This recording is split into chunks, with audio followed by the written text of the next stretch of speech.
నమస్కారం. శివరాములు తెలంగాణ రాష్ట్ర కన్వీనర్ బజరంగ.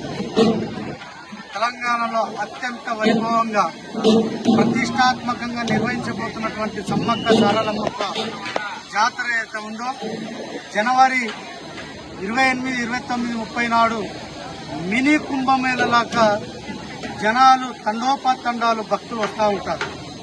వారికి సౌకర్యార్థమై ఈ తెలంగాణ రాష్ట్ర ప్రభుత్వము కొన్ని సౌకర్యాలు చేస్తూ ఉంది. దాంతోపాటు ఇంకా చేయాల్సినటువంటి అవసరం కూడా ఉంది. మరి హిందూ సమాజానికి బజరంగ దళ్ నుండి ఒక పిలుపునిస్తూ ఉన్నాం.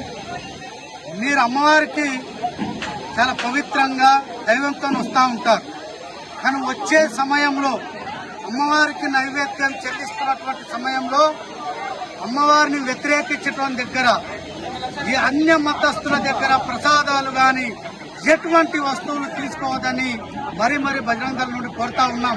ఎందుకు చెప్తా ఉంటున్నానే, మీరు భక్తితో వస్తూ ఉంటారు, వాడు మన భగవంతుని వ్యతిరేకిస్తూ ఉంటాడు, అదే వస్తువు అమ్మవారికి చెల్లిస్తే అది చెల్లదు. కాబట్టి బజరంగ దళ్ నుండి ఇది కూడా తెలియజేస్తా ఉన్నాము. ఇక్కడ ఉన్నటువంటి ఎవరైతే ప్రభుత్వ అధికారులు ఉన్నారో ప్రజలకు ఎటువంటి అసౌకర్యాలు కలిగించకుండా మంచి సౌకర్యాలతో కల్పించాలి.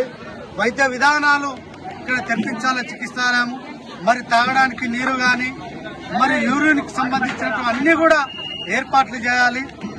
ఎందుకంటే ఇక్కడ మా కార్యకర్తలు కూడా పర్యవేక్షిస్తారు.